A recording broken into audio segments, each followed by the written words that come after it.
I can imagine that Ed's having his breakfast.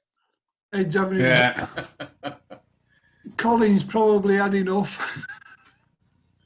But anyway, if Ed, just for everybody, if Ed does come back on, I'm going to, oh, Colin's here, so I'm going to mute Ed if he comes back on. It's, Can you do that with John next week? no. No. What about Lol? Well, we'll think about that one.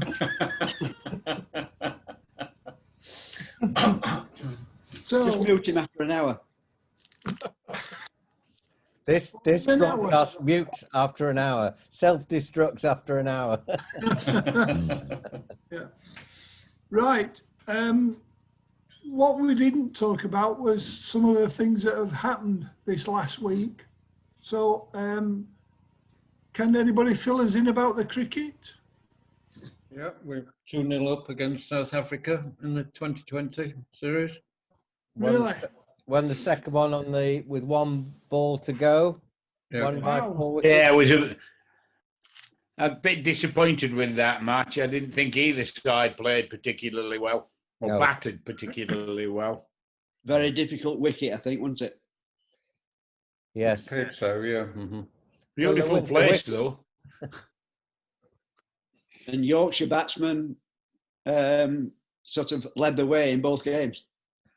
Yes. Johnny If you Burstow in the first game.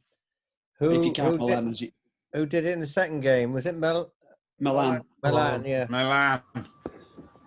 Well, it's good. We've got it in depth, haven't we? Is he Italian? No, he's Yorkshire. South African.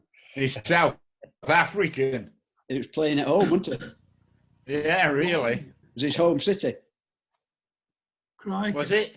Yeah. I didn't realise that. Yeah. One of the few spectators that was allowed to go into the ground was his former PE teacher, was allowed to go in and watch him bat. Wow, that's good. 2 Well- miles away, apparently, his school. Did anybody? Did anybody watch the rugby league? No. Yeah, I saw that. Oh, No, Great that game. That was a game of. I saw the cricket. final. I saw the final try. Well, it was Great only. game. It was a game of attrition, Keith, Yeah. and it was looking to go to the golden point. In other words, there were 4 points each. At half time, it was 2-0, a penalty by St. Helens, and yet that sounds as if it was a boring game. It wasn't. It was a war of attrition. Yeah. They just pummeled each other into submission. And then Wigan got a try with about 10 minutes to go. And we thought it was over. Then St. Helens got a penalty. And then with literally the last kick of the game, just about 79 minutes in, they tried a drop goal from about 20, 30 yards out. It hit the post. And the youngest player on the field, called Welby, James Welby, ran up, followed it up, barged his opposite number to touch down the try.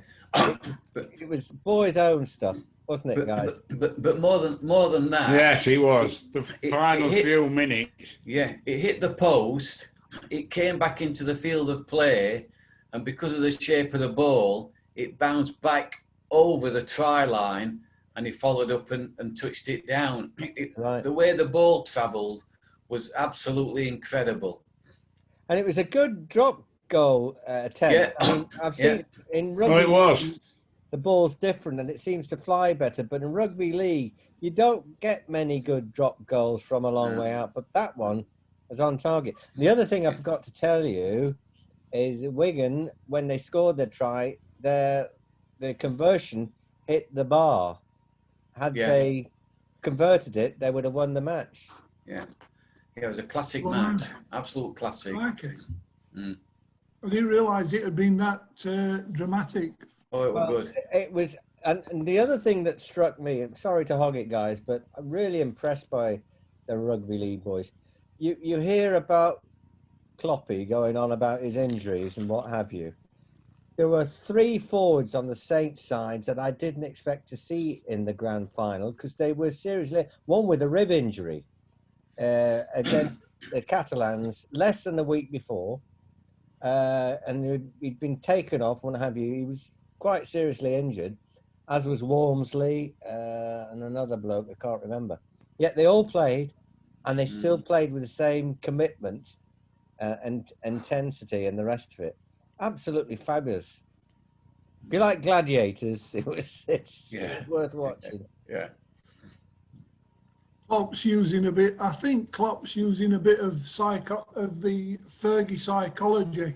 Oh yeah. Joe Neville says yes. Yeah. He's trying to make everybody, all the other teams, feel tired, and he'll be telling his own team, Yeah. "You're better than this." Yeah. Did you watch the Formula One? I didn't Saw know the, this. saw the crash. I'm going to say I've seen the crash. Yeah. Seen the there you go. crash. Unbelievable that. How did Come he on. escape from that? What's this halo they talk about, Ron? It's something that fits around the neck, Is that the Bingo. thing they lift out like a when they get brace out? round the neck. Yeah. Yeah. Yes, Paul? Big Paul. Talking of Formula One, Lewis Hamilton this morning has tested positive for COVID. So his Yes. next race. Really? Yeah. Caught up with him. Yeah. Not the only thing that did. A good one, yeah. I was listening to, I can't remember who it was now, old Formula One driver saying that Grosjean escaped because his car split in two. If his car hadn't have broke in two and he could get out quickly, he would have been dead. Well, they're saying there's going to, well, there will be an investigation, but they're particularly interested why it burst into flames, because apparently there's enough safety features to stop that happening. Yes. The other boy who got out turned turtle, didn't he? There was the crash later on in the F1. I can't remember the name of the guys, but that team had a bad day because the other driver, I wish I could remember, it was McLaren. He was third, and 3 laps out, his engine burst into flames. Wow.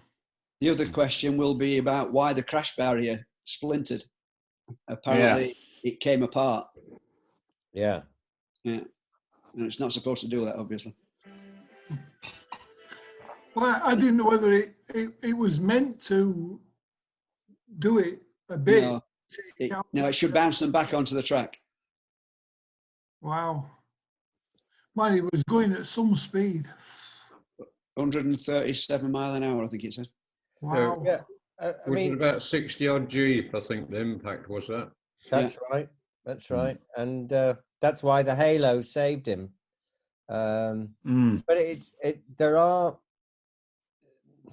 they reckon they got away with it, but I think you're right, Paul the Biscuit. There are 1 or 2 issues that whenever there's an accident, we had this in the Air Force, whenever there's a board of inquiry for an Air Force accident, all sorts of things came out the woodwork. You know? And British Aerospace made a lot of money putting in the mods to sort that lot out. You know. And Apparently, I think- Grosjean was very much anti the Halo, didn't like it at all. But he now acknowledges it saved his life on Sunday. Yeah. Good to see him in. Get this the right way. I was going to say it's good to see him in hospital. What I meant was it I know was what you good mean. to see he was recovering in hospital. Yeah. I think he was retiring at the end of this season as well, wasn't he? So, has he used all his 9 lives while he's been racing? Yeah. But there's another race in Bahrain this week as well. There's 2 more races at Yeah. the left, I think. Go on, There's Ron. one on That's the one he's Sunday. missing. Then That's the There's race one on that Hamilton Sunday, was and missing. then there's one last one in Abu Dhabi. There's two more Formula One races. Hot tracks. I would have thought the drivers would be feeling a bit shaky about going around the same track.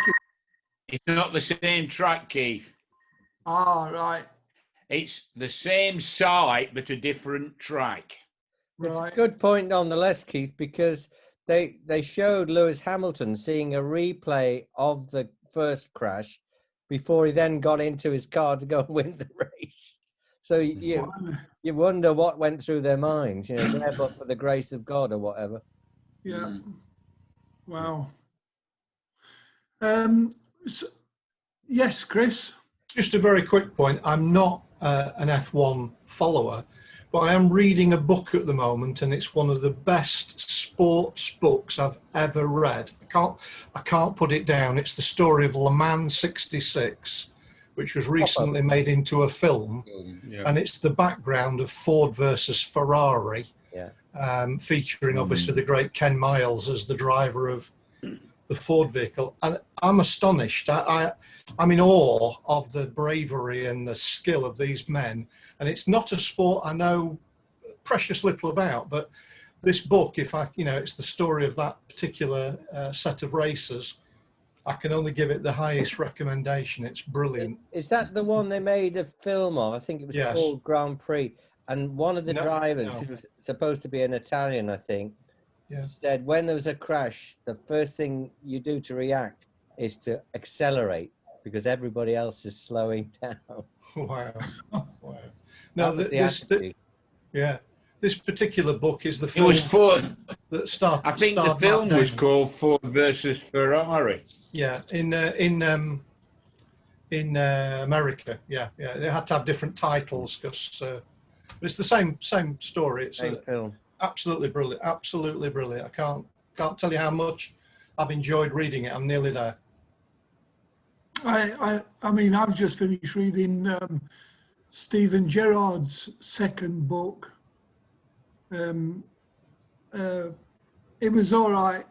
Someone bought it me for my birthday, so I thought I'd better read it. But does it cover that intent penalty at Bramall Lane? No, he doesn't. Strangely enough, he doesn't mention that. Well, what a surprise! Yeah, but he does mention the slip,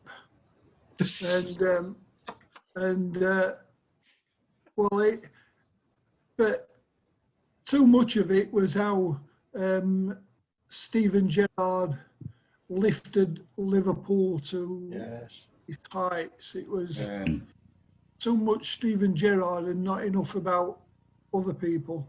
You know when England won the World case. Well, he does have a case.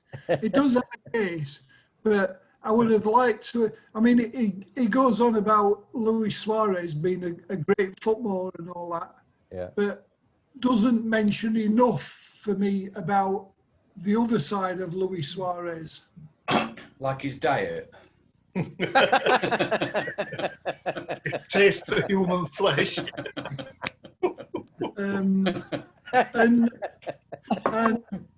But there's others that he could have given us more of an insight as to other people around him, rather than just saying how. I mean, in the book, he talks about how he used to tap up other players to try and sign for Liverpool. Yeah, which, that's commonplace. Well, I'm sure it is, but still illegal. I don't know if anyone saw this, so forgive me. But when England won the World Cup in cricket, if you remember, they won off the last ball of the Super Over. Yeah.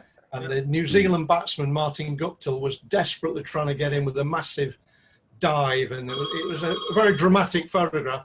And I received that from somebody thinking, this is a really good photograph. And I looked at it, and the batsman wasn't wearing black, he was wearing red.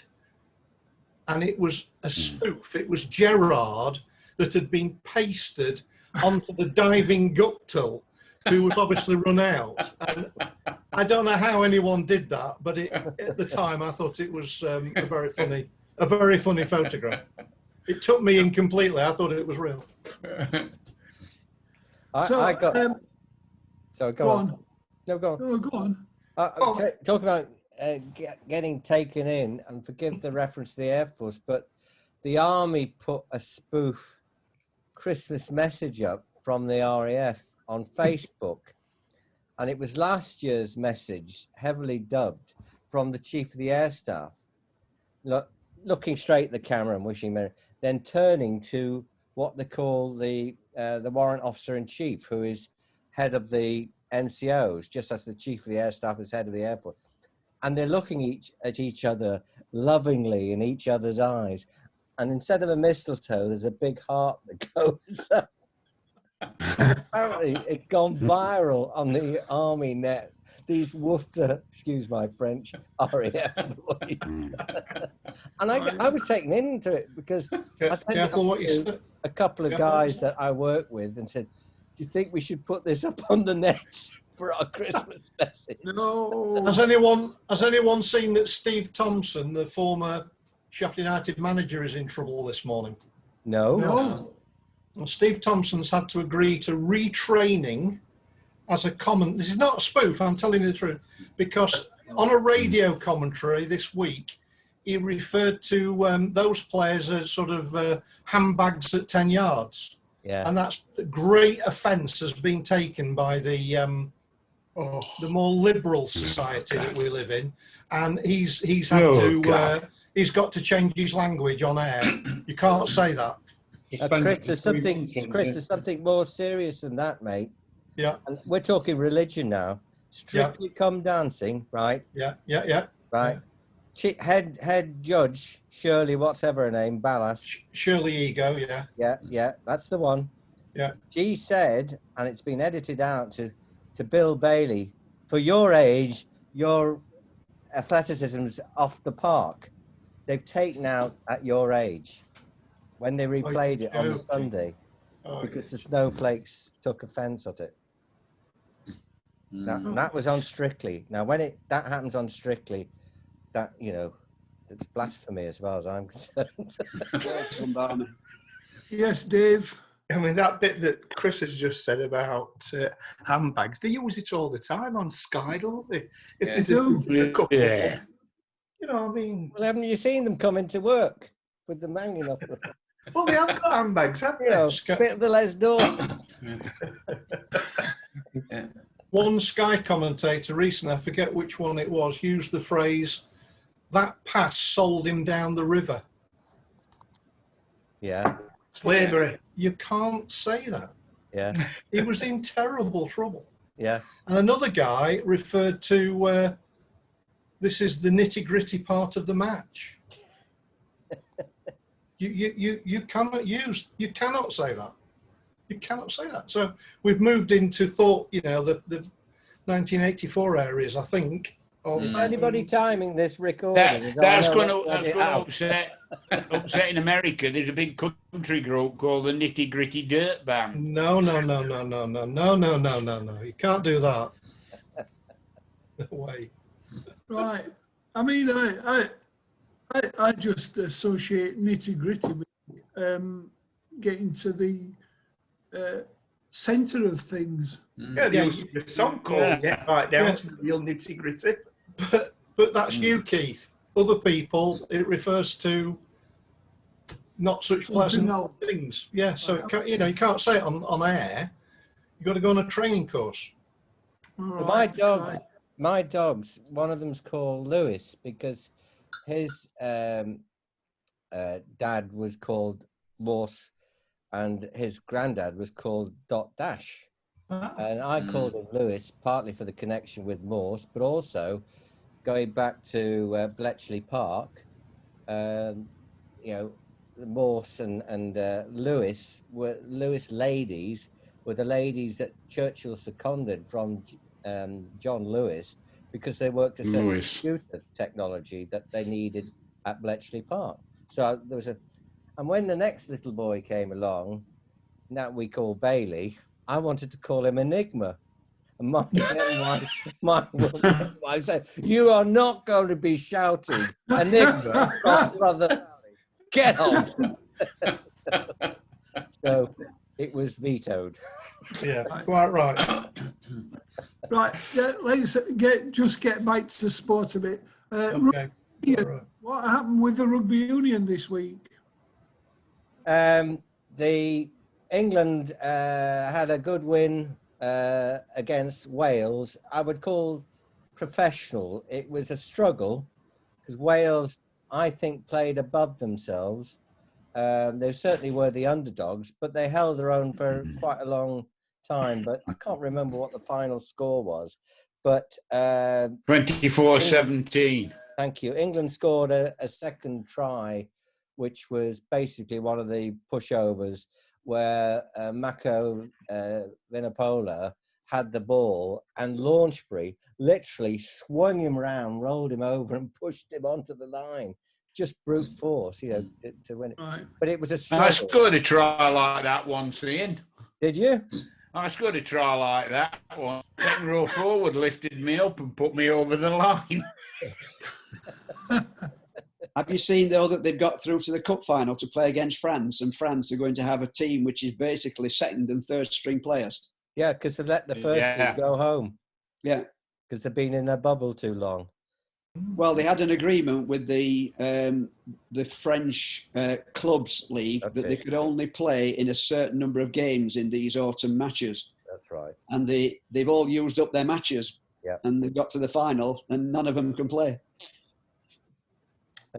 They'll not change it then, do you think? Apparently not. So because they've been allowed to go home, they've broken their bubble or burst their bubble. Right. Yeah. You see where Clive Woodward I is noticed, complaining too much kicking? Ian, I noticed the BBC hardly mentioned this tournament because they haven't got any of the games live. Yeah. They hardly mention it. Well, I had to watch it with a Welsh commentary. I watched it on Prime. Yeah. And Prime's video is not that great. It's not HD. Well, it was only Prime Video or the Welsh equivalent of Channel 4. Is it S4? S4C. S4C. S4C, yeah. Keith, I think Keith was trying to get in. Keith, yes. I read in the paper that Clive Woodward is complaining that there's too much kicking and it will spoil the game. I would agree with that. I thought so as well. There was a lot of kicking. Which game was it? There was a lot of kicking. England, I think England, Wales. It was very defensive. Yeah, so they're not doing enough running with the ball. They're just kicking it forward and chasing after it. It's quite ironic, that, isn't it? The great British Lions side, you know, the Barry John, Gareth Edwards side played 10-man rugby. They used to kick a lot forwards, and the backs didn't come into the game until you were in the opponent's 22. The opponent's 22.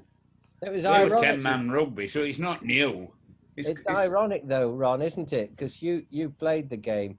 That when they do this kicking, who are the players that do all the running? The blooming forwards. Forwards. Forwards. Will you stop kicking this ball? It's ironic that rugby are moaning about too much kicking, and football's moaning about too much handball. The thing that gets me with the modern game here is they don't kick for touch. I know they can't kick directly into touch, but they just boot it up the pitch. So if you're a forward, somebody at the opposing side gets it, boots it back, so you turn round and back again. That's right. That's where the two codes differ. In rugby league, you've got the 40-20. Have you seen them go for that, where they try and kick the ball 60 yards, and they actually, if it goes out, they get the advantage. If it fails, and I think in either the grand final or the one earlier just failed, so the possession went to the other side. So it's but you don't have that in rugby union. Rugby union, all they're trying to do is to catch somebody out of position. So somebody like Johnny May can get up there, put them under pressure, and then the forwards trundle in afterwards. But they're not accurate enough. And well, that's not fair. I think that's the difference between when somebody like me and the England side, they're fast enough to get up there. I never was, and neither were any of my teammates. You and me both, mate. We were watching ping pong, back and forth. When would they give up? Whoom, whoom, whoom. Did anybody else ever play rugby? Yep. Or afterwards? I've played a few. Yeah. What Yeah. position, Paul? Paul would be a winger. I was a winger, yeah. But Yeah, only Yeah. Colin. Yeah, Colin? I got dragged in through cricket basically because a few of the lads I was playing with at cricket, they played at St Nate's rugby and got me down there, and it was the first time I'd ever played it, and I started in the scrum and I finished up. Well, I went through every position. I finished up at fullback basically. Right. I played 2 games for the first team once, and I was blooming glad I was dropped after the second week. It nearly killed me. How these professionals can, take the hammering they get is just unbelievable. Colin, you're absolutely right. We haven't seen, since the professional game, we haven't seen enough players aging to see what it's doing to their bodies. But, all these 50-mile-an-hour crashes and on their bones and the joints and the muscles, and the fact that you've got 18-stone front row forwards running like sprinters, it's going to take its toll at some stage, isn't it? I had one of my. I shudder when I see some of those tackles. Yeah, sorry, Paul.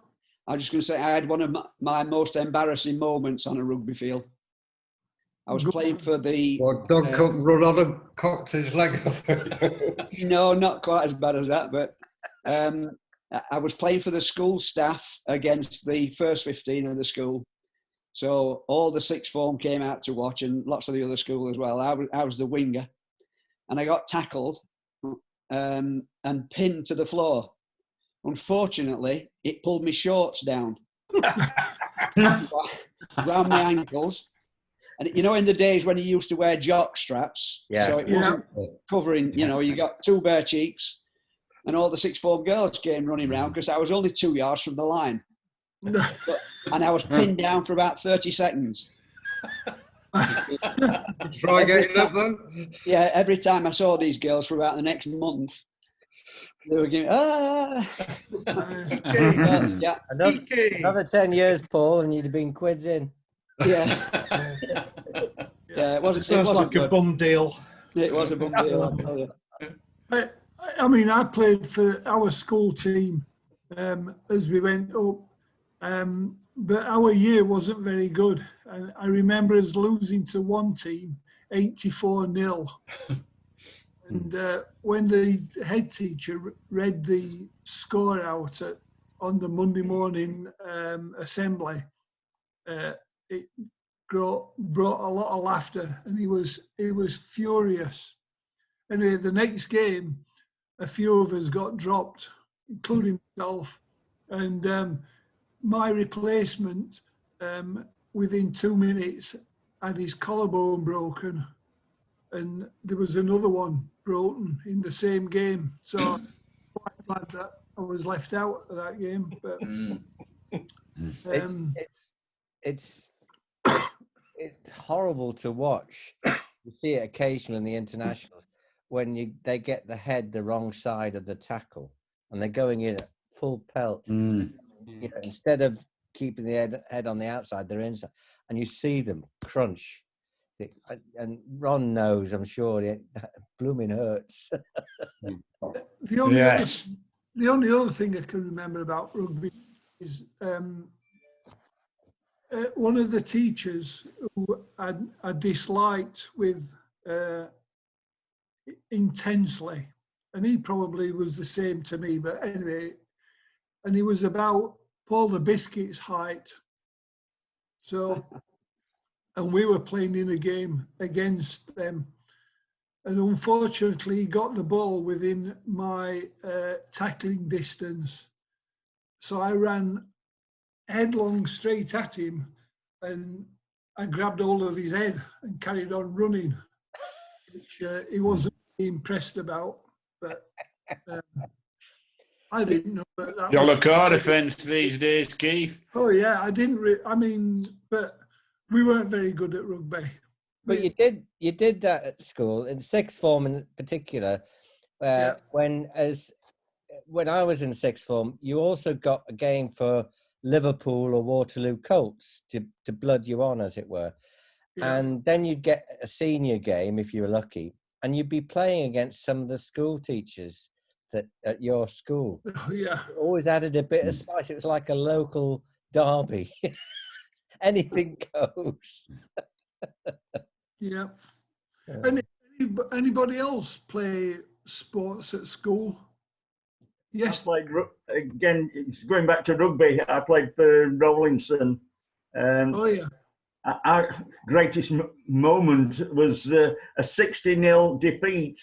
And I'll tell you why. It was against King Edwards, who at the time, it was 69-70. They were practically the South Yorkshire 15. But the week before, they'd won 100-odd nil, and they expected to beat us by more. And they were well surprised when they only scored 60. Yeah. All I remember is they applauded us off the pitch. They were that stunned that they'd only got 60. Wow. They mentioned When it you in at school the Rawlinson, next Dave? morning, but it wasn't to take the mickey. It was to say, well done to keeping King So when Edwards were you to at- 60. Sorry, Dave, when were you at Played Rawlinson? I them. was at Rawlinson. I was there 65 to 72. Oh, we were there at the same time then. Yeah. Ruskin. 64 to 71, me. Oh, Like Cilla Black, surprise, surprise. Yeah. the year after we played King Edwards, and we only lost 24-12, something like that. Crikey. Yes, side had changed.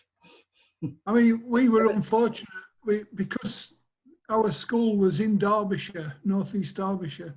We used to have to play against these Derbyshire schools who, and some of them didn't play football. It was all rugby. I remember was one of them. And I think it was them who beat us 84-0. It was embarrassing, but Paul, you would be appalled at this in modern day society, I think. But the guy who taught me rugby, you've heard me mention before, Alan Ashcroft, was a British Lion. He went to a St Helens school called Cowley, and they were renowned, like King Edwards of Liverpool, for being the best side in the area. They used to cane the boys there if they missed a tackle. Okay. Quite right. Terrific. Sounds all right. Yeah. They don't I'd do have that never in sat Bramall Lane. down. Yeah. I'd have never sat down, Ian. I only got the game once, and that was for something I didn't do. I just said, I hope they don't do that at Bramall Lane this week. yeah. Halcyon days. Anything else? What about any other sports that anyone played at school? Or Cricket. Cricket. Yeah, I Yeah. played cricket. Cricket and cricket. football. Cricket and Football a football. bit, yeah. Basketball. Anybody? Basketball. Basketball. We were city champions. Basketball. Wow. Yeah, we were city champions. Well done. Very good. Were you on somebody else's shoulders? Not every position needs a tall player. No. He used to run Right. through the legs. Yeah, I did. And a lot. Any others? Anyone? Clever. No, I Dennis, mean, I played. Yeah. I played hockey for the school in one game. We got thrashed. I was too thick for hockey, Keith. They put me in goal. They used to pepper me with shots, glancing off my head and what have you. Ah, that explains a lot then, doesn't it? Because that's where I got my good one. Once played shinty at school. Oh, yeah. Shinty. Genty. And What's that? It's That- hockey-ish, I think, isn't it? Yeah. It's Yeah. violent. Yeah, Yeah. yeah. Playing that at school. Crikey. So wonder you've got any legs left, Dave. You've not Yeah. seen them, have you? I have. keep I've it that seen way. his legs. He used to be a decent footballer, did Dave? Oh, you're so kind. I never played it, but we used to have a fives court at school. Did anybody Oh, yeah. play fives? Yeah. How do you play it then? Is it With like your hand. squash without With a your ball? hand. With Yeah. your hand. Yeah. One of the remaining courts in Nottinghamshire is still there at the old grammar school in Retford. There is no grammar school there now. It's all houses and what have you. But they got permission to do that only if they maintained the fives court. Yeah. And so the fives court still exists in Retford. But I don't know anyone who ever uses it. Can you explain the game? Not really. Oh. You The whack, school you, I've whack, taught that, yeah. you whack the ball with your hand again in a three-sided brick court. But Yeah. I'm sorry. Retford got mentioned in something else this week. What did it? I can't remember I what don't it know was. the rules. No, it was something. Retford. I remember seeing Retford got a mention about something. I can't remember. Criminal activity these days. Probably. Growing cannabis, I would think. Yeah. Squash used to be a very popular game in the 70s. In my case, it kept you fit. It didn't get you fit. You had to be fit to play it. Once you got, I've had a go. I've had a go at squash, and it's a very fast game, isn't it? It is. Yeah. Yeah. Yeah. Well, it depends what colour Never any ball good you at use, it, but doesn't it? Of course, there's the old joke about I played squash. I used to drive the steamroller, but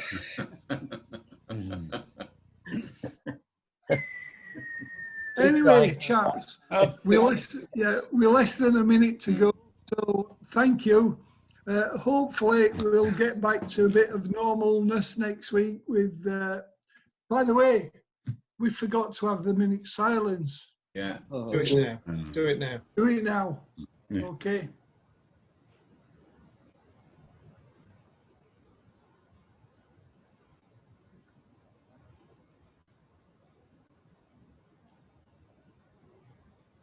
Okay, chaps, I'll end it. Thank you. Thanks, Keith. Bye. Bye everyone. Hey, all, bye. Everybody. Bye. Bye, everyone. Bye. Bye-bye, everyone.